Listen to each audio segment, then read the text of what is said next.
बजा थाने वाले, मदीना मदीना मदीना मदीना मदीना मदीना मदीना मदीना मदीना मदीना मदीना मदीना। और मासूमियत के लिबादे में आना, फरिश्ता सिफत बन के दिखाना। और कादरी ये उनका धोखा है, धोखा न खाना। रज़ा का ये पैगाम सबको सुनाना। रज़ा नफ्स से दुश्मन है दम में नाना, रज़ा नफ्स से दुश्मन है दम में नाना। कहाँ तुमने देखे हैं चंद्राने वाले, मदीना मदीना मदीना मदीना मदीना मदीना मदीना मदीना मदीना मदीना मदीना मदीना। चलो मिल के चलते हैं शहरे मदीना, बहुत खूबसूरत है शहरे मदीना। जरा आवाज़ कम कर दीजिए। आज नहीं तो कल मदीना। आवाज़ ज़रा कम कर दीजिए, ज़्यादा है, कम कर दीजिए, कम।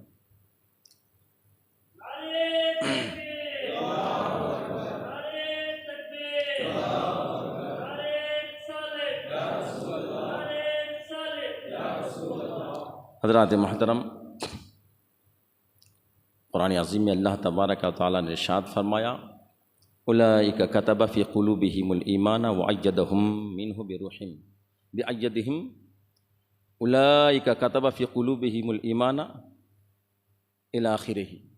अल्लाह तबारक व तआला ने कुरान अज़ीम में इरशाद फरमाया, ये हैं जिनके दिल में अल्लाह तबारक व तआला ने ईमान को नक्श फरमा दिया और उनकी अपने तरफ की रूह से मदद फरमाई।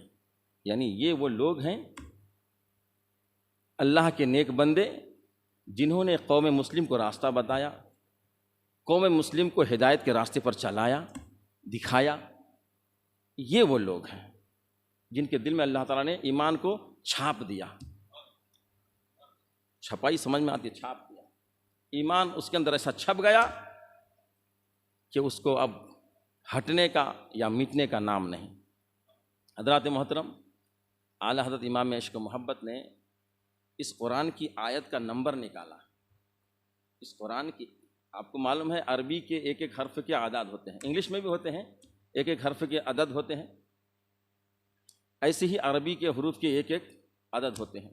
तो ये पूरी आयत का जब आदाद निकाले गए तो निकला 1272। और आला हज़रत की पैदाइश 1272 में हुई। 1272 हिजरी में आपकी पैदाइश हुई और इस पूरे कुरान की आयत का नंबर भी निकला 1272। और उसके साथ साथ आपका नाम जो रखा गया अल मुख्तार, आपका नाम रखा गया, तारीख़ी नाम अल मुख्तार रखा गया। और अल मुख्तार के आदाद को भी अगर आप निकालेंगे तो उसमें भी आपको 1272 ही निकल कर आएगा। अल मुख्तार, अलिफ का 1 आप लोग जोड़िएगा, लाम का 30, मीम का 40, खा का 600, ता का 400, फिर अलिफ का 1 और रा का 200, कुल मिला के होते हैं 1272। तो आपका तारीख़ी नाम भी 1272 नंबर निकलता। और आपकी कुरान की वो आयत जिसमें आपने नंबर निकाला उसी साल आपकी पैदाइश भी हुई। हज़रात मोहतरम, आला हज़रत इमाम लेना पड़ेगा।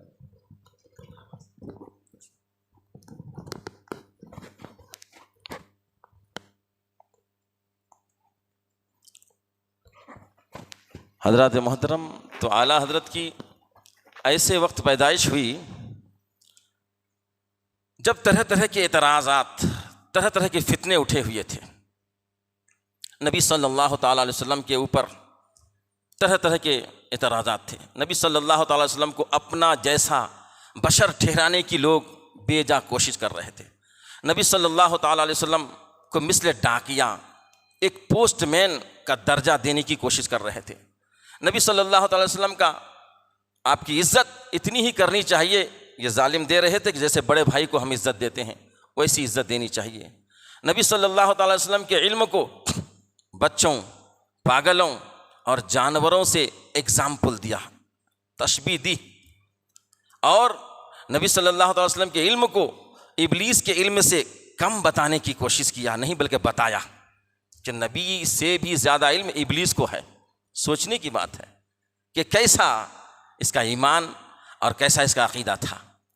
नबी सल्लल्लाहु अलैहि वसल्लम के इल्म गैब का मानना ऐसा ही है जैसे दिन के 12 बजे सूरज की रोशनी को मानना। अब दिन के 12 बजे कोई सूरज की रोशनी का इनकार करे, मैं मानता नहीं कि सूरज निकला है, तो उसको आप बेवकूफ़ और पागल ही कहेंगे। नबी सल्लल्लाहु अलैहि वसल्लम के इल्म गैब का इनकार कर दिया। यहीं तक महदूद नहीं, अल्लाह की ज़ात पर भी उन लोगों ने हमला किया कि अल्लाह ताला झूठ बोल सकता है, माअज़ल्लाह सुम्मा माअज़ल्लाह, अल्लाह ताला झूठ बोल सकता है, जबकि अल्लाह ताला हर ऐब से पाक है। लेकिन इन्होंने क्या कहा, अल्लाह ताला झूठ बोल सकता है। तरह तरह के इल्ज़ामात, तरह तरह की बातें, ऐसे बहुत सारे ऐसे फितने उठे हुए थे। ऐसे फितने के वक्त में अल्लाह तबारक व तआला का बहुत बड़ा फजल हुआ मुसलमाना ने अहले सुन्नत पर, बहुत बड़ा फजल हुआ कि अल्लाह तबारक व तआला ने 1272 में, यानी 10 शव्वालुल मुकर्रम 1272 हिजरी में हुजूर सल्लल्लाहु तआला अलैहि वसल्लम का मौजज़ा बनाकर, गौसे आज़म की करामत बनाकर और ख्वाजा फ़ख्र हिंदुस्तान की आता बनाकर इमाम अहमद रज़ा ख़ान को बरेली शरीफ की धरती पर भेजा। आपकी पैदाइश हुई, आपका पैदाइशी नाम जैसा मैंने बताया अल मुख्तार रखा गया, और आपका नाम, ये पैदाइशी नाम मोहम्मद रखा गया, और अल मुख्तार ये तारीख़ी नाम रखा गया। और आपके दादा जान ने आपका नाम रखा अहमद रज़ा, और आपकी अम्मी जान आपको अम्मन मियाँ प्यार से कहा करती थी, और हुजूर आला हज़रत ने खुद अपना नाम अब्दुल मुस्तफ़ा रखा, अब्दुल मुस्तफ़ा, मुस्तफ़ा का ग़ुलाम। और आला हज़रत ने वो शेर आपने सुना होगा, खौफ न रख रज़ा ज़रा तू तो है अब्दे मुस्तफ़ा, खौफ न रख रज़ा ज़रा, जहन्नम का खौफ ना रख कि तुझे जहन्नम में डाला जाएगा, तुझे जहन्नम की आग में डाला जाएगा, नहीं, ज़र्रा बराबर भी खौफ मत रख, खौफ न रख रज़ा ज़रा तू तो है अब्दे मुस्तफ़ा, तेरे ही लिए तो अमान है, तुझ जैसों के लिए अमान है, तेरे लिए अमान है, तेरे लिए अमान है। हज़रात मोहतरम, तो बड़े शौक़ और ज़ौक़ के साथ आप इस शेर को कहा करते थे और अपना नाम अब्दुल मुस्तफ़ा बयान किया करते थे। हज़रात मोहतरम, तो हुजूर आला हज़रत पैदा होने के बाद चलती रही ज़िंदगी। मुख्तसर अर्ज़ करूँ कि 4 साल 4 महीने जब हुए तो बिस्मिल्लाह खानी हुई, और बिस्मिल्लाह खानी के वक्त अपने पराए जितने उलमाए किराम थे सबको जमा किया गया, और उस मजमे में आपकी बिस्मिल्लाह खानी की गई। जब बिस्मिल्लाह खानी आपके उस्ताद ने कराया तो आपने एक ऐसा ऊंचा सवाल अपने उस्ताद को कर दिया। सोचने की बात है कि आजकल अब बच्चों को देखिए कि अब उसको क्या आता, बिस्मिल्लाह पढ़ के, औज़ुबिल्लाह बिस्मिल्लाह पढ़ा के उसको अलिफ बा पढ़ाते हैं, लेकिन उसी अलिफ बा के पढ़ाने में आला हज़रत ने ऐसा ऊंचा सवाल कर दिया, अपने उस्ताद को ऐसा ऊंचा सवाल कर दिया कि उस्ताद लाजवाब हो गया और हैरत और ताज्जुब में पड़ गया कि बच्चा है, अभी अलिफ बा पढ़ रहा है, लेकिन सवाल इतना ऊंचा। आपके दादा रज़ा अली साहब ने समझाया और जो है ऐसा जवाब दिया उसका कि आपको समझ में भी आया, और इशारों में बहुत कुछ समझा भी दिया। बहरहाल उम्र बढ़ती रही, आपने 4 साल में 5 साल मुकम्मल होने से पहले पहले आपने नाज़रा मुकम्मल कर दिया। 6 साल की उम्र में बहुत सारी किताबें आप पढ़ चुके थे, और एक बहुत बड़े मजमे में आपने तकरीर फरमाई। 8 साल की उम्र जब हुई तो आपने हिदायतुन्नहव, एक किताब है जो अरबी ग्रामर है, उस ग्रामर की आपने अरबी में शरह लिखी, अरबी में शरह लिखी। आज उलमाए किराम, हमारे हिंदुस्तान के उलमाए किराम शायद एक्का दुक्के ऐसे निकलेंगे जो अरबी में शरह लिखे होंगे, ऐसे वो भी बड़े बड़े पाए के आलिम दीन जो हों वो, वरना उर्दू में लिखते हैं, अरबी में आपने लिखी उसकी शरह। और यहीं तक महदूद नहीं, आप अपने वालिद मोहतरम के पास पढ़ते रहे, एक उसूल फ़िक़ह की किताब है, मुसल्लम सबूत, बहुत बड़ी किताब है। आप अपने वालिद के पास पढ़ते थे तो आपने किताब को पढ़ना शुरू किया तो देखा कि आपके वालिद मोहतरम ने एक मतन पर, जो चीज़ पढ़ी जाती है उसको मतन कहा जाता है, मेन, और उसके दाएं बाएं जो निकलते हैं बहुत सारी चीज़ें, वजाहत के तौर पर वो गाइड कहा जाता है, शरह। तो मतन को आपने पढ़ा, आपके वालिद ने पढ़ा था और पढ़कर उस पर एक एतराज़ लिखा था कि यहाँ एक एतराज़ पैदा होता है, फिर उसका आपने सवाल का जवाब भी लिखा था। लेकिन हुज़ूर आला हज़रत ने भी उस किताब को पढ़ना शुरू किया। बाप पढ़े थे, बेटा भी वही किताब को पढ़ रहा है। आला हज़रत जब उस मतन को पढ़ा, पढ़ने के बाद आपने उस पर बग़ौर मुताला किया तो उस मतन को पढ़ने के बाद आपने एक मज़मून लिखा और उस मज़मून में ये लिखा कि इस मतन में कोई एतराज़ पैदा नहीं होता, कोई सवाल पैदा नहीं होता, और एक बड़ा सा मज़मून लिखा। अब जब बाप के पास पढ़ने के लिए दोबारा गए, बाप की नज़र पड़ी, हज़रत तक़ी अली के पास निगाह जो पड़ी उस पर, नक़ी अली ख़ां के निगाह जब पड़ी उस मज़मून पर, तो आपने बग़ौर मुताला किया और देखने के बाद यूँ समझ में आई पूरी बात कि वाकई कोई एतराज़ इस पर वाक़ई नहीं हो रहा था। आप खड़े हो गए, अपने बेटे को खड़े किया और अपने बेटे के पेशानी को चूमा और कहा, बेटा अहमद रज़ा, तुम मेरे पास पढ़ते नहीं हो, तुम मुझे पढ़ाते हो। क्या तरीक़ा था आपका? आप जो पढ़ते थे, आपके पढ़ाई का एक तरीक़ा था, कोई भी किताब 25% पढ़ते थे, 25% किताब को पढ़ते, 75% खुद ही पढ़कर उस्ताद को सुना दिया करते थे। पढ़ाई का अंदाज़ ये था कि आजकल बच्चे जो पढ़ते हैं, पढ़ने के बाद 24 घंटा उसको याद करने का मौका दिया जाता है, लेकिन आला हज़रत का हाल ये था कि पढ़ते, बाहर गए या वहाँ से उठे, फिर दोबारा सुना दिया करते थे। और आपका इल्म का ये हाल था, जहन का ये हाल था कि किसी भी किताब को आप जब पढ़ते थे तो फरमाते कि हूबहू लाइन ब लाइन मेरे जहन में मौजूद है, पूरी किताब मेरे जहन में मौजूद है 15 दिन तक। 15 दिन के बाद उसका खाका, उसका मफहूम ज़रूर हमेशा के लिए महफूज रहेगा। ये हाल था आपके जहन का, इस तरीके से आप पढ़ते थे। हज़रात मोहतरम, यहीं तक महदूद नहीं, बहुत सारे ऐसे वाक़यात आपको मिलेंगे जिस तरीके से आपने इल्म दीन हासिल किया। बहरहाल मुख्तसर यूँ अर्ज़ करूँ कि आप 13 साल 10 महीने 5 दिन में, 13 साल की उम्र में बच्चा आज सही से कुरान नहीं पढ़ पाता। 13 साल की उम्र में बच्चा सही से उसको समझ कुछ नहीं होती, लेकिन 13 साल की उम्र में आप आलिम दीन बन गए, फाजिल दीन बन गए, मुहद्दिस, मुफस्सिर, मुहक्किक, मुदक्किक बन गए, अपने वक्त के बहुत बड़े मुफ्ती।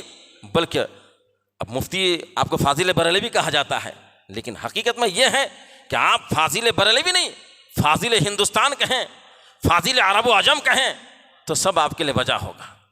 हज़रात मोहतरम, तो वो मकाम आपने हासिल कर लिया जब आपने 13 साल 10 महीने 5 दिन में ये मकाम हासिल कर लिया। आपने कुरान को पढ़ी, कुरान की 114 सूरतों को पढ़ी, 30 पारे को पढ़े, 540 रुकुओं के एक एक हर्फ को मुताला किया, पढ़ा, तो देखा कि पूरा कुरान तो हमद, पूरा कुरान तो नाते मुस्तफ़ा है। बुखारी शरीफ पढ़ी, नाते मुस्तफ़ा नज़र आ रहा है। मुस्लिम शरीफ पढ़ी, नाते मुस्तफ़ा नज़र आ रहा है। तिरमिज़ी पढ़ी, नाते मुस्तफ़ा नज़र आ रहा है। इब्ने माजा, अबू दाऊद, नसई, मुअत्ता इमाम, ये अहादीस की किताबें हैं। इन किताबों को पढ़ा तो सब में तो नाते मुस्तफ़ा ही मुस्तफ़ा नज़र आ रहा है, सब में नाते मुस्तफ़ा है। लेकिन लोग ये क्या एतराज़ कर रहे हैं नबी पर, नबी के इल्म पर कोई एतराज़ कर रहा है, नबी की शान को कोई घटाने की कोशिश कर रहा है, कभी को नबी को हाजिर व नाजिर मानने के लिए तैयार नहीं है। नबी सल्लल्लाहु अलैहि वसल्लम को मिसले पोस्टमैन, एक डाकिया जैसा एग्जाम्पल देने की कोशिश कर रहा है। ये क्या कर रहा है? रब ने तो पूरा कुरान नबी के हमद में नाजिल फरमा दिया, नबी की नात में पूरा कुरान नाजिल फरमा दिया। ये हाल, अल्लाह अकबर, आला हज़रत इमाम अहमद रज़ा ख़ान फाजिल बरेली ने जब कुरान और अहादीस की किताबों को पढ़ा, पढ़ने के बाद ये ऐलान कर दिया, लोगों तुम नबी की तारीफ़ इन अंदाज से करते हो, ये तुम्हारा तरीक़ा सही नहीं है, ये गलत तरीके से तुम नबी की तारीफ़ करते हो। पूरी कुरान में नबी की तारीफ लिखी हुई है, अहादीस की किताब में नबी की तारीफ लिखी हुई है। आला हज़रत ने पूरी दुनिया में ऐलान कर दिया, ऐ दुनिया वालों, नबी की तारीफ सुनना चाहते हो तो सुनो, मेरे पास नबी की तारीफ ऐसे की जाती है। ऐ हिंदुस्तान वालों सुनो, नबी की तारीफ ऐसे की जाती है। ऐ अरब आजम वालों सुनो, नबी की तारीफ ऐसे की जाती है। ऐ साउथ अफ्रीका, अमेरिका, लंदन वाले सुनो, नबी की तारीफ ऐसे की जाती है। दुनिया के कोने कोने में बसने वालों सुनो, नबी की तारीफ ऐसे की जाती है। ऐ अशरफ अली थानवी तू भी सुन ले, नबी की तारीफ ऐसे की जाती है। ऐ कासिम नानतवी तू भी सुन ले, नबी की तारीफ ऐसे की जाती है। ऐ खलील अहमद अम्बेडकरी तू भी सुन ले, नबी की तारीफ ऐसे की जाती है। ऐ रशीद अहमद गंगोही तू भी सुन ले, नबी की तारीफ ऐसे की जाती है। ऐ इस्माइल दहलवी तू भी सुन ले, नबी की तारीफ ऐसे की जाती है। ऐ थाना भवन के बसने वालों तुम भी सुन लो, नबी की तारीफ ऐसे की जाती है। ऐ गंगोह के रहने वालों तुम भी सुन लो, नबी की तारीफ ऐसे की जाती है। अल्लाह अकबर, यूं अर्ज करते हैं, कलम उठाते हैं और लिखते हैं, सबसे आला व औला हमारा नबी, दोनों आलम का दूल्हा हमारा नबी, खल्क से औलिया, औलिया से रसूल और रसूलों से आला हमारा नबी, जिसको शाया है अर्शे खुदा पर जुलूस, है वो सुल्तान वाला हमारा नबी, जिसके तलवों का धोवन है आबे हयात, है वो जाने मसीहा हमारा नबी। कौन देता है, देने को मुंह चाहिए, देने वाला ही सच्चा हमारा नबी। और सारे अच्छों में अच्छा समझिए जिसे, है उस अच्छे से अच्छा हमारा नबी। सारे ऊंचों में ऊंचा समझिए जिसे, है उस ऊंचे से ऊंचा हमारा नबी। और गमज़दों को रजा मुज्दा दीजिए कि है बेकसों का सहारा हमारा नबी।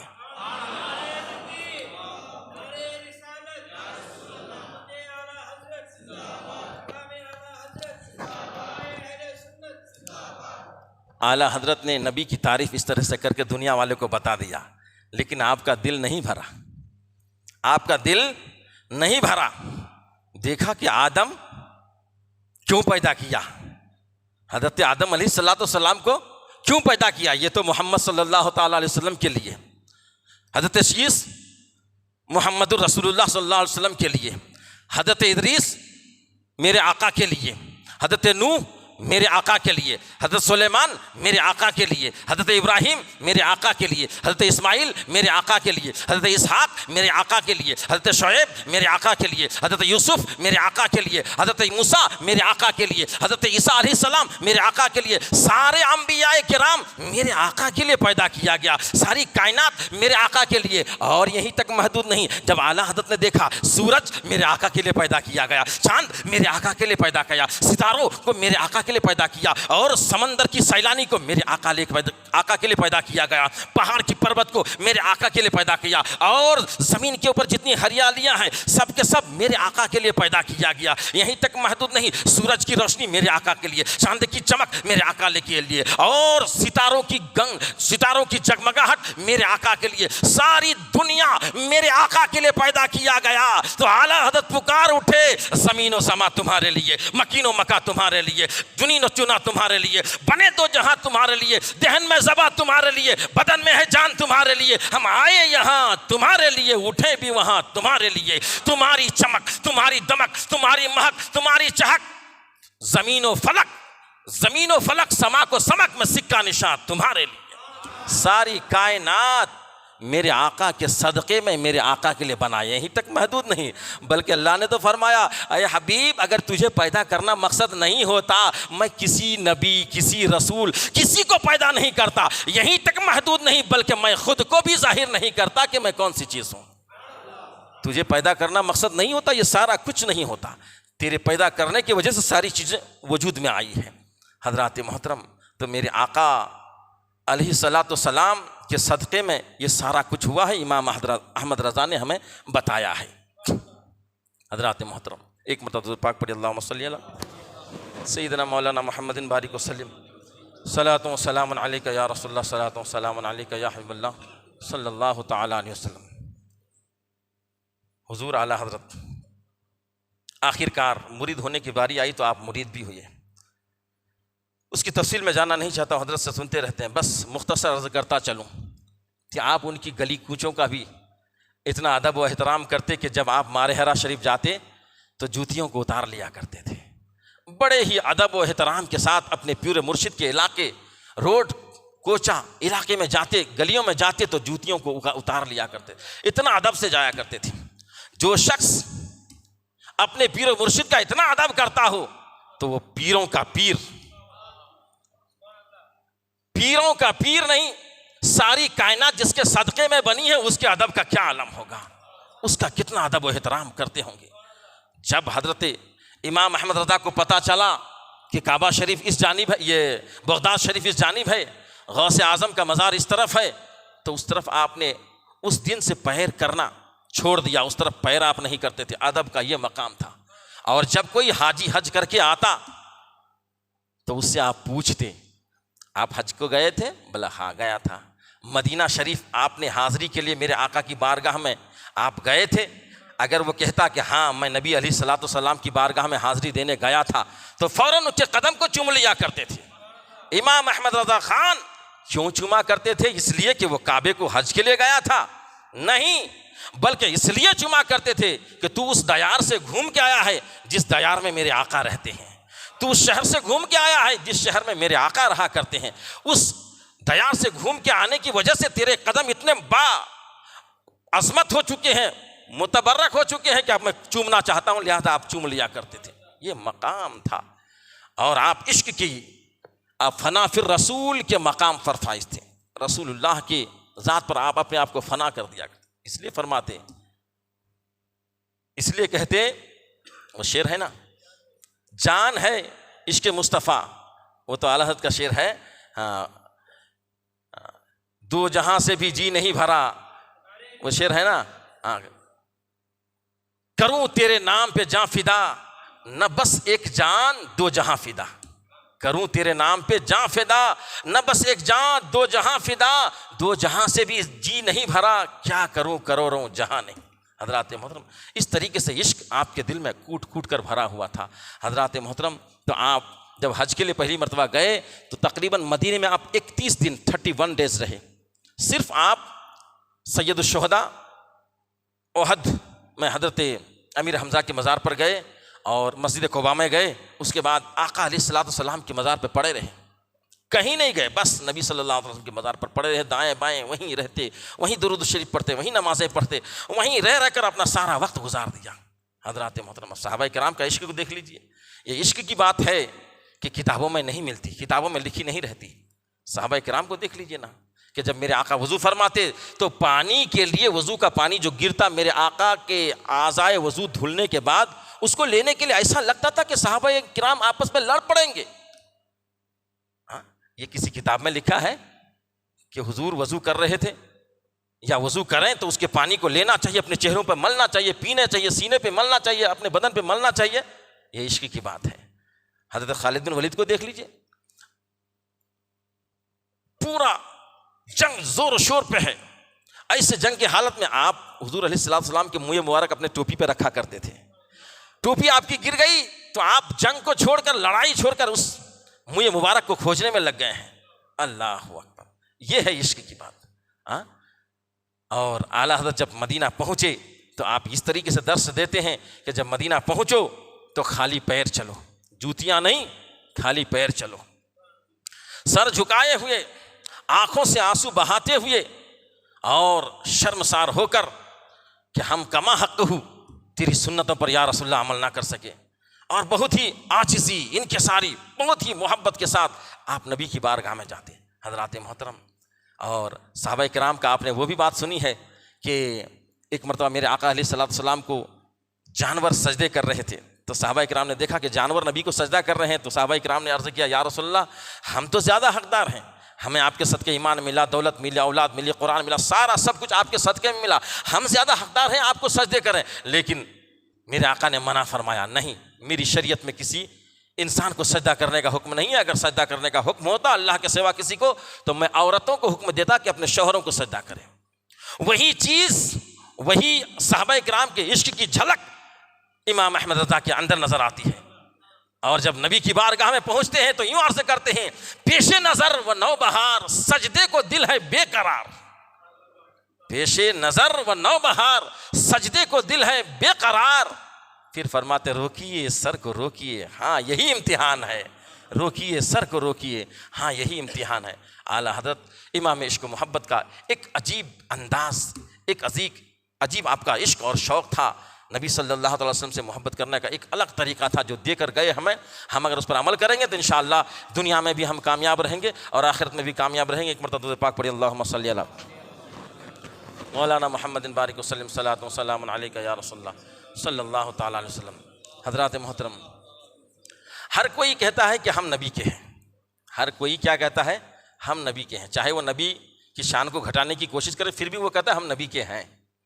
लेकिन जब नबी कह दे कि तू भी हमारा है, तब कामयाबी की बात है ना। बात तो तब मज़े की है जब नबी कहते कि तू हमारा है। अब देखिए 25 सफ़रुल मुज़फ़्फ़र है, बैतुल मुक़द्दस में एक बुज़ुर्ग, शामी बुज़ुर्ग सो रहे थे। ख्वाब में देखा कि आलीशान दरबार सजा हुआ है, आक़ा करीम सल्लल्लाहु अलैहि वसल्लम तशरीफ़ फरमा है, सहाबाए किराम का मजमा है। वो शामी बुज़ुर्ग देख रहे हैं कि महफिल में पूरा सन्नाटा छाया हुआ है, बिल्कुल चुपचाप है। ऐसा लग रहा है किसी का इंतज़ार हो रहा है, किसी का इंतज़ार किया जा रहा है। वो बुज़ुर्ग ने सन्नाटे और खामोशी को तोड़ते हुए आगे बढ़े और कहा, या रसूलल्लाह, क्या किसी का इंतज़ार हो रहा है? तो मेरे आका ने फरमाया, हाँ हमें इंतज़ार है। कहा किसका? कहा अहमद रज़ा का इंतज़ार है। कहा कौन अहमद रज़ा? कहा अहमद रज़ा जो बरेली शरीफ का रहने वाला है, अहमद रज़ा हिंदी का हमें इंतज़ार है। वह बुज़ुर्ग ख्वाब से बेदार होते हैं, बड़ा परेशान होते हैं। अल्लाहु अकबर, वो कितने मर्तबे वाले होंगे, कितनी इज़्ज़त और एहतराम वाले होंगे, कितना मकाम होगा जिसका हुजूर खुद इंतज़ार फरमा रहे हैं, सहाबा इकराम की जमात के साथ इंतज़ार फरमा रहे हैं। अल्लाहु अकबर, अपने ख्वाब से उठे, अपना बोरिया बिस्तर बांधे, सफ़र का सामान सब तैयार किया, सफ़र करते हुए हिंदुस्तान पहुँचे। और शहर बरेली पहुँचने के बाद मोहल्ले में, जिस मोहल्ले में आप रहा करते थे, उस मोहल्ले का पता लगाया, सौदागरान मोहल्ला पहुँचे। पहुँचने के बाद आपने जब पूछा तो लोगों ने कहा कि हज़रत का तो विसाल हो चुका है, हज़रत का इंतकाल हो चुका है। जब लोगों ने पता लगाया, जब लोगों ने हिसाब लगाया कि आप किस दिन ख्वाब देखे थे, तो वो बता रहे हैं कि मैं ऐन 25 सफ़रुल मुज़फ़्फ़र 2:38 पर सो रहा था, उसी वक्त मैंने ये ख्वाब देखा था। इधर उधर वो ख्वाब देख रहे थे, उधर मुस्तफ़ा जाने रहमत सहाबाए किराम की जमात के साथ हम इमाम अहमद रज़ा का इंतज़ार कर रहे थे। इधर इमाम अहमद रज़ा की रूह बरेली से परवाज़ कर रही थी। अल्लाहु अकबर। तो इसलिए मैं कहता हूँ,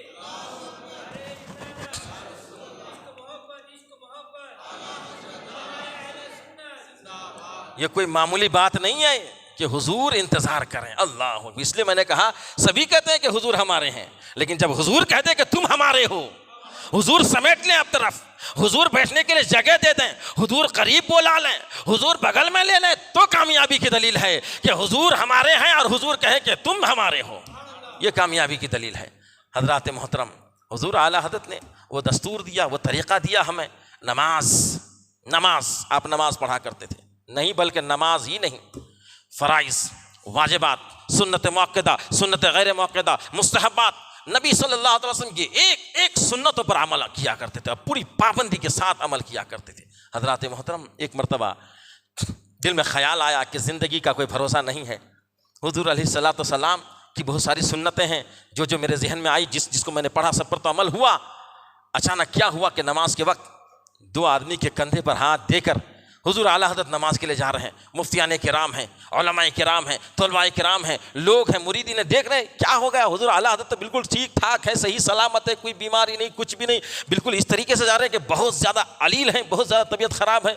नमाज पढ़ी, नमाज पढ़ के जो ही फारिग हुए, लोग जमा हो गए, हुजूर क्या बात है, क्यों इस तरीके से आप मस्जिद में नमाज के लिए गए? हुजूर आला हज़रत ने फरमाया, देखो दरअसल बात यह है, ज़िंदगी का कोई भरोसा नहीं है। मेरे आका अलैहिस्सलातु वस्सलाम आखिर उम्र में जब नमाज के लिए गए तो 2 बाजू, दोनों तरफ 2 सहाबाए किराम को रख लिए और नमाज के लिए, यह नबी सल्लल्लाहु अलैहि वसल्लम की सुन्नत थी। मैंने सोचा कि कहीं इंतकाल मेरा ना हो जाए और यह सुन्नत छूट ना जाए, इसलिए यह सुन्नत पर भी अमल हो जाए, इसलिए मैंने यह काम किया है। ये तरीका था आपका सुन्नतों पर अमल करने का। यहीं तक महदूद नहीं, आपकी नमाज का हाल देख लीजिए। जब आखिर उम्र में हुजूर आला हजरत, नमाज के तो पाबंद हमेशा थे, अब परेशान, जा सकते नहीं अकेले, तो एक कुर्सी पर बैठा कर 4 लोग पकड़ते थे, चारों कोने में उठाकर मस्जिद लाते थे, आप फिर नमाज पढ़ते थे, फिर आपको ले जाकर अपने रूम में रख दिया जाता था। ये तरीका था। एक दिन इत्तेफाक की बात, नमाज का वक्त हो चला था, कोई नहीं थे कि हुजूर आला हज़रत को मस्जिद तक पहुंचाते। नमाज का ये शौक, ये जज्बा, अपने घर से सूरीन के बल घिसेटते घिसेटते आप मस्जिद में आ रहे हैं। अल्लाहु अकबर, ये शौक था। हम तो इश्क का दावा करते हैं कि हम आला हज़रत के आशिक हैं, हम हुजूर के आशिक हैं। मैं कहना चाहता हूं कि हम कैसे आशिक हैं, उनकी कोई अदा को तो हम अपना लें, अरे उनकी कोई एक अदा को अपना लो अगर खुलूस से और पाबंदी के साथ, इंशाल्लाह यही कामयाबी का जरिया बन जाए। हाँ, हमारी नमाज का क्या हाल है, आप अपनी नमाजों का जायजा लीजिए। वो तो वो थे जो कमजोरी की हालत में सूरीन के बल घिसेट के जा रहे थे मस्जिद में। हम और आप क्या कर रहे हैं, बैठकर घरों में मोबाइल देख रहे हैं, बैठकर घरों में टेलीविजन पर बैठे हैं, बैठकर घरों में बातें कर रहे हैं बच्चों से, बैठकर दोस्तों से बातें कर रहे हैं, चौराहों में, रास्तों में, होटलों में, चाय की दुकान में, जहां तहां बेकार वक्त गुजार रहे हैं।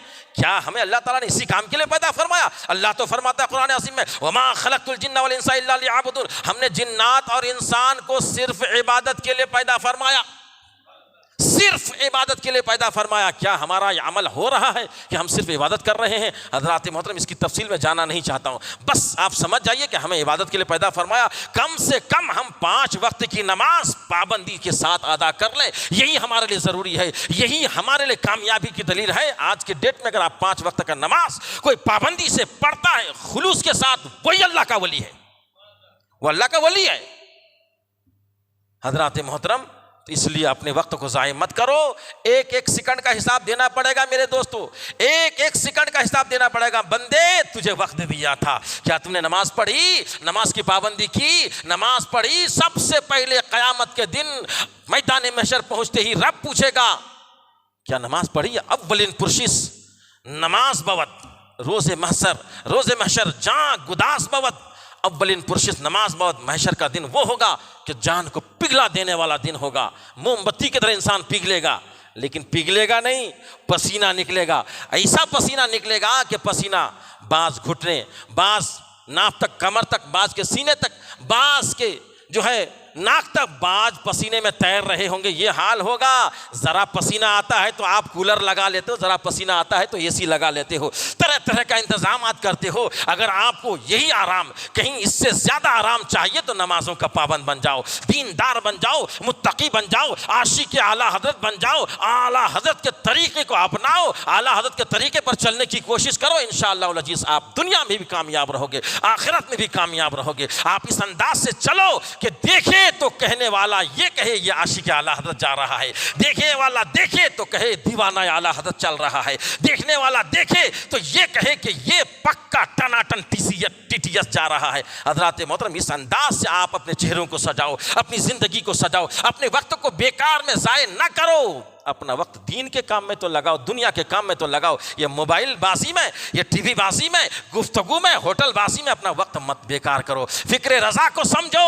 अरे इमाम अहमद रज़ा की क्या फ़िक्र थी, आप क्या सोच थी, आपका क्या मसलक था, आपका क्या वसूल था, आपका क्या तरीक़ा था। हज़रात मोहतरम, आप 1 करोड़ की मस्जिद बना लो, अगर आप नमाज नहीं पढ़ते हो तो आपकी 1 करोड़ नहीं 50 करोड़ की मस्जिद मकबूल नहीं रब की बारगाह में। अगर आप नमाजी नहीं हो, नमाज नहीं पढ़ते हो तो 50 करोड़ की मस्जिद आपने बनाई, आपकी वो 50 करोड़ वाली मस्जिद अल्लाह की बारगाह में मकबूल नहीं आए अगर आप नमाज नहीं पढ़ते।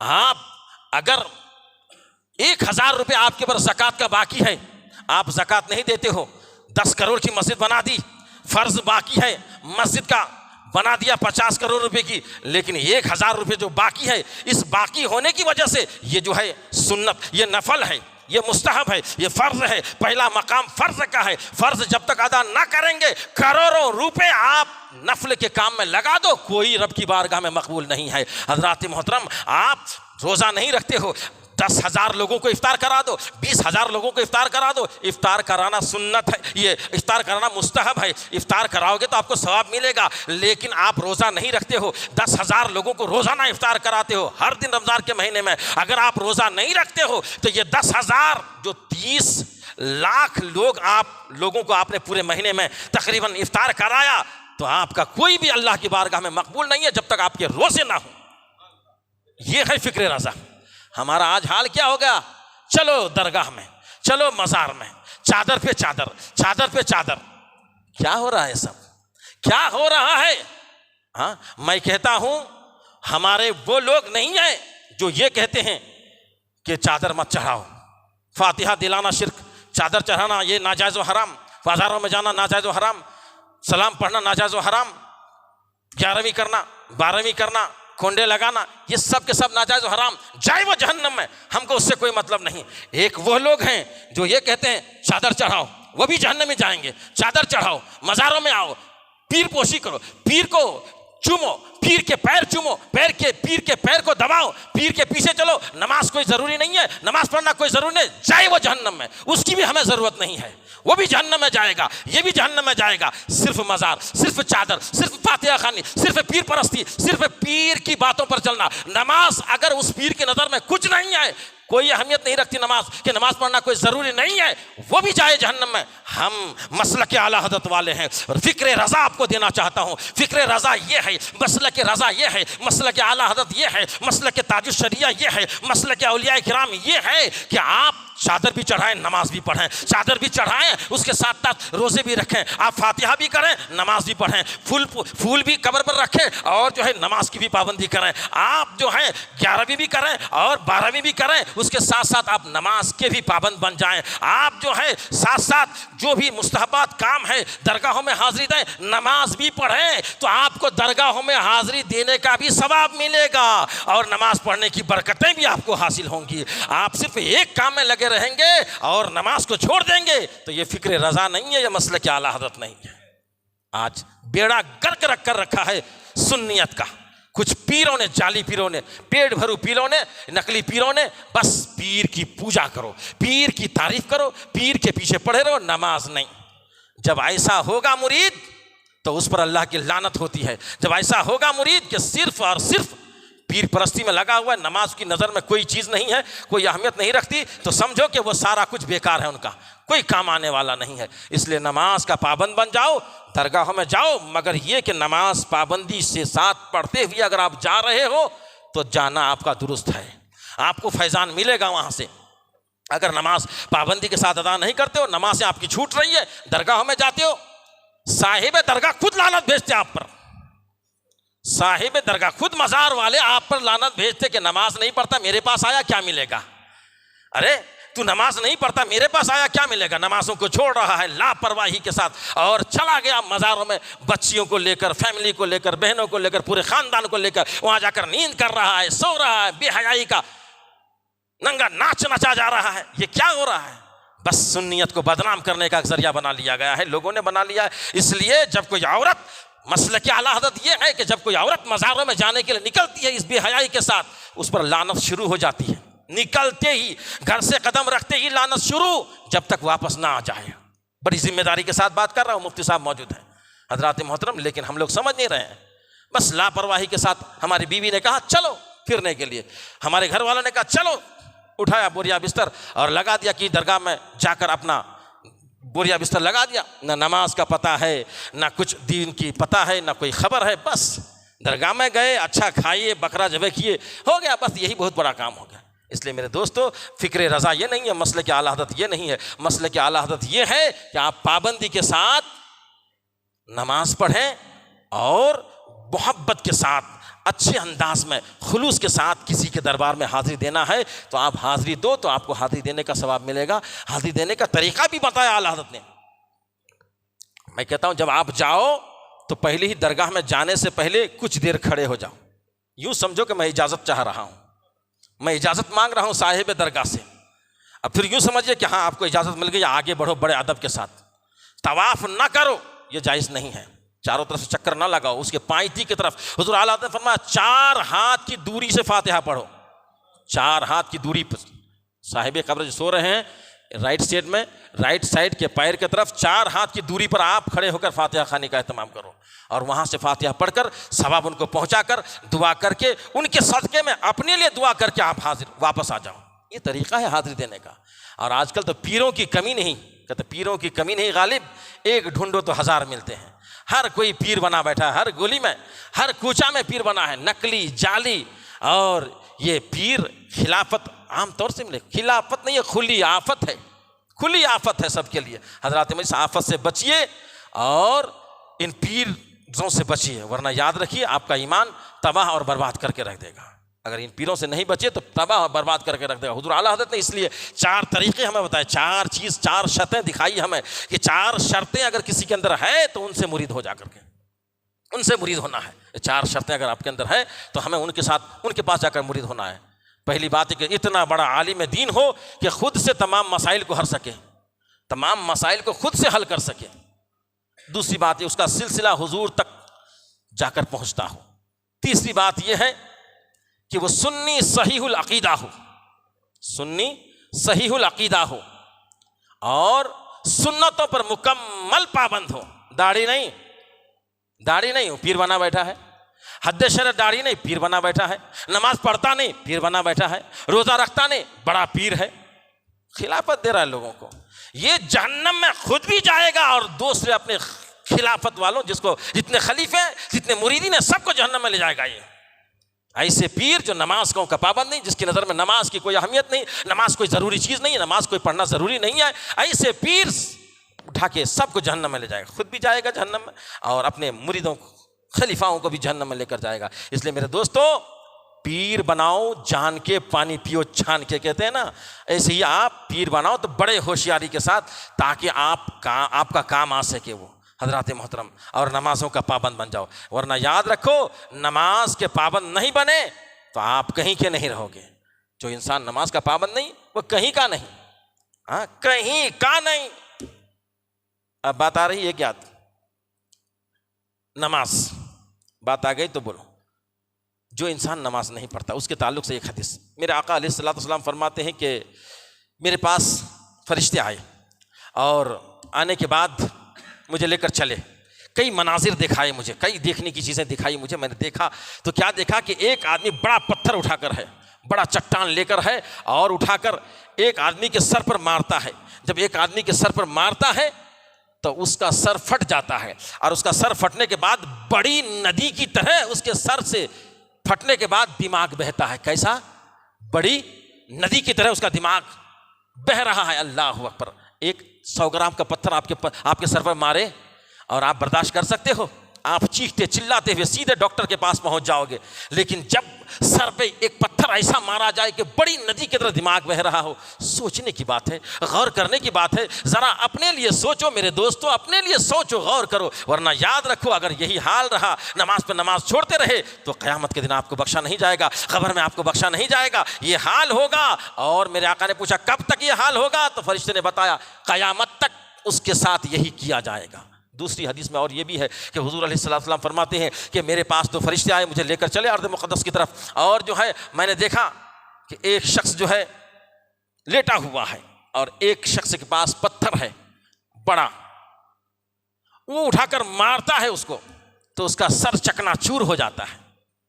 फिर जब पत्थर उठाता है, उठा के फिर दोबारा उसके सर पर मारने जाता है, उससे पहले फिर उसका सर बिल्कुल ठीक हो जाता है। तो ये सोचने की बात है, एक पत्थर अगर हमारी उंगली को रखा जाए और पत्थर से उंगली पर मारा जाए तो हम इसको बर्दाश्त नहीं कर सकते, लेकिन एक बड़ा सा पत्थर चट्टान की तरह हमारे सर पर रखा जाए, हमारे सर को कुचल दिया जाए। क्यों? इसलिए कि ये शख्स नमाज नहीं पढ़ता था, कुरान नहीं पढ़ता था, कुरान को पढ़कर भूल गया था, नमाज के वक्त सो जाया करता था। नमाज के वक्त सोया मत करो मेरे दोस्तों। नमाज को बहुत अहमियत वाली चीज़ है। अस्सलातु मेराजुल मोमिनीन, नमाज मोमिन के लिए मेराज है। मेरे आका की मेराज ये है कि मेरे आका अलैहिस्सलातु सलाम ज़मीन से उठे, आसमानों में पहुँचे, आसमान से उठे, अर्श आज़म में पहुँचे, अर्श आज़म से निकले, रब की बारगाह में पहुँचे और रब की बारगाह में पहुँचे। अर्श में जाना ये मेरे आका की मेराज नहीं है, बल्कि अर्श का मेराज है। अर्श की मेराज है, मेरे आका की मेराज नहीं। मेरे आका की मेराज है रब को देखना, मेरे आका की मेराज। और हमारी मेराज ये है कि हम नमाज पढ़ें। अस्सलातु मेराजुल मोमिनीन, मोमिन के लिए मेराज है नमाज। नमाज का पाबंद बन जाओ मेरे दोस्तों, वरना याद रखो हमारा और आपका शुमार अगर नमाज ना पढ़े तो किन के साथ होगा? क़यामत के दिन हश्र किसके साथ होगा? मालूम है? कारून, फिरौन, हामान, बदनामे ज़माना और उबई इब्न खल के साथ हश्र होगा। कारून जो बहुत ज़्यादा दौलत जमा कर लिया था, फिरौन जो बादशाह था अपने वक्त का, हामान जो फिरौन का वज़ीर था, उबई इब्न खल्फ जो मेरे आका का सबसे बड़ा दुश्मन था, मुनाफिक, बहुत बड़ा मुनाफिक था। इन लोगों के साथ क़यामत के दिन खड़ा किया जाएगा। हजरात मैं सोचना मैं कहना चाहता हूँ आपसे, क्या आप ये गवारा करते हैं कि आप नमाज ना पढ़ें और आपको फिरौन के साथ खड़ा किया जाए? आप नमाज ना पढ़ें कारून के साथ खड़ा किया जाए, नमाज ना पढ़ें इस वजह से जो है हामान के साथ खड़ा किया जाए, उबई इब्न खल्फ के साथ खड़ा किया जाए? तो जब उनका हश्र जैसा होगा बेनमाजियों को भी उसी के साथ जहन्नम में डाल दिया जाएगा, क्योंकि बेनमाजी को जहन्नम में डाला जाएगा नमाज ना पढ़ने की वजह से, तो उनको डाला जाएगा तो इनको भी जहन्नम उनके साथ डाल दिया जाएगा। हश्र होगा उनके साथ जमा करके, उनका हश्र होगा। हजरात मोहतरम, जिन्होंने हुकूमत दौलत संभालने के लिए नमाज छोड़ी वो कारून के साथ होगा, फुक़हा इकराम फरमाते हैं। और जिन्होंने हुकूमत संभालने के चक्कर में नमाजों को छोड़ी फिरौन के साथ होगा। और जिन्होंने नौकरी चाकरी के चक्कर में नमाज छोड़ी वो हामान के साथ होगा। और जिन्होंने तिजारत के लिए बिजनेस के लिए अपनी नमाजों को छोड़ी वो उबई इब्न खल्फ के साथ होगा। मुनाफिक ज़माना और ख़तरनाक मुनाफिक था जो, उनके साथ होगा। क्या आप चाहते हैं कि उनके साथ आपका हश्र हो, उनके साथ आपको जहन्नम में डाल दिया जाए? मेरे दोस्तों, अगर आप चाहते हो कि आपको जन्नत में डाला जाए अबू बकर सिद्दीक के साथ, अगर आप जन्नत में जाना चाहते हो उमर फारूक के साथ, उस्मान गनी के साथ, मौला अली के साथ, सहाबाए किराम के साथ, औलिया किराम के साथ, हुजूर सैयद आला हज़रत के साथ, तो पक्का नमाजी बन जाओ। वरना याद रखो, पक्का नमाजी नहीं बने तो फिर कोई वहाँ पुरसाने हाल आपका नहीं होगा। हज़रात मोहतरम, बताया जाता है कि एक वादी है जहन्नम में जिसका नाम यलमलम है। यलमलम उस वादी का नाम है। उस वादी में ऊंट की गर्दन की तरह मोटे मोटे सांप रहते हैं, मोटे मोटे सांप रहते हैं। और वो सांप जब बेनमाजी को डसेगा तो 70 साल तक उसके जहर का असर बेनमाजी के जिस्म में फिरता रहेगा। 70 साल तक। एक मच्छर काटे तो बर्दाश्त नहीं होता, एक बिच्छू छोटा मोटा काट ले, डंक मार ले तो आपको बर्दाश्त नहीं होता, लेकिन ऐसा सांप जो ऊंट की गर्दन की तरह मोटा हो, 1 महीने की मसाफत का लंबा सफर तय करने वाला लंबा सांप हो, 1 महीना एक आदमी चले तो उसके मसाफत को जितना तय करेगा उतना लंबा सांप काटे तो जिस्म में 70 साल तक जहर का असर रहेगा। मेरे दोस्तों, नमाजी बन जाओ, वरना याद रखो, इन चीज़ों को याद करो। और एक वादी है जब्बुल हुस्न, जिसको कहा जाता है जब्बुल हुस्न, उसमें खच्चर की तरह जो है बिच्छू रहते हैं। खच्चर, घोड़े और गधे के बीच में एक जानवर है, खच्चर नुमा बिच्छू, और उसमें 70 हर एक बिच्छू में 70 डंक लगे हुए हैं और हर डंक में जहर की थैली लगी हुई है। जो आज जो है बिच्छू आप देखते हैं, उस बिच्छू में क्या कोई जहर की थैली है? सांप जो आप देखते हैं उसमें कोई जहर की थैली है? जरा उनके दांतों में से जरा पानी निकलता है, वही जो है उसी का असर से हमारा जिस्म में आता है तो इंसान मर जाता है। उसका ये हाल है, जरा सा 1 ग्राम आधा ग्राम, उससे भी कई गुना कम आता है तो हमारे जिस्म को जला डालता है और इंसान को मौत वाक़ई हो जाती है। लेकिन वहाँ तो जहर की थैली ही लगी हुई है। अब किलो है, 2 लीटर है, 4 लीटर है, 5 लीटर का थैली लगा हुआ, 25 लीटर का, अल्लाह जाने कितने जहर की थैलियाँ लगी हुई, कितने लीटर के हैं। वो जहर जिस्म में उतारा जाएगा बेनमाजी का। वो बिच्छू डसेगा किसको? बेनमाजी को। जब बेनमाजी को डसेगा तो उसके जिस्म में 1000 साल तक उसके जहर का असर रहेगा, 1000 साल तक रहेगा। अल्लाहु अकबर। और उसके जिस्म से गोश्त, चमड़े सारे के सारे झड़ जाएंगे। उनके जिस्म से ऐसी खतरनाक, उनकी शर्मगाहों से ऐसी खतरनाक बदबू आएगी कि जहन्नम में ऑलरेडी जो पहले से मौजूद हैं वो कहेंगे अरे किसको जहन्नम में डाला गया है, उसकी बदबू से जहन्नम में रहा नहीं जा रहा। अल्लाहु अकबर। इसलिए मेरे दोस्तों, आप नमाज छोड़ के कामयाबी नहीं पा सकते हो। कामयाबी नमाज में है, कामरानी नमाज में है। खुद भी नमाज पढ़ो, औलाद को भी नमाज की ताकीद करो।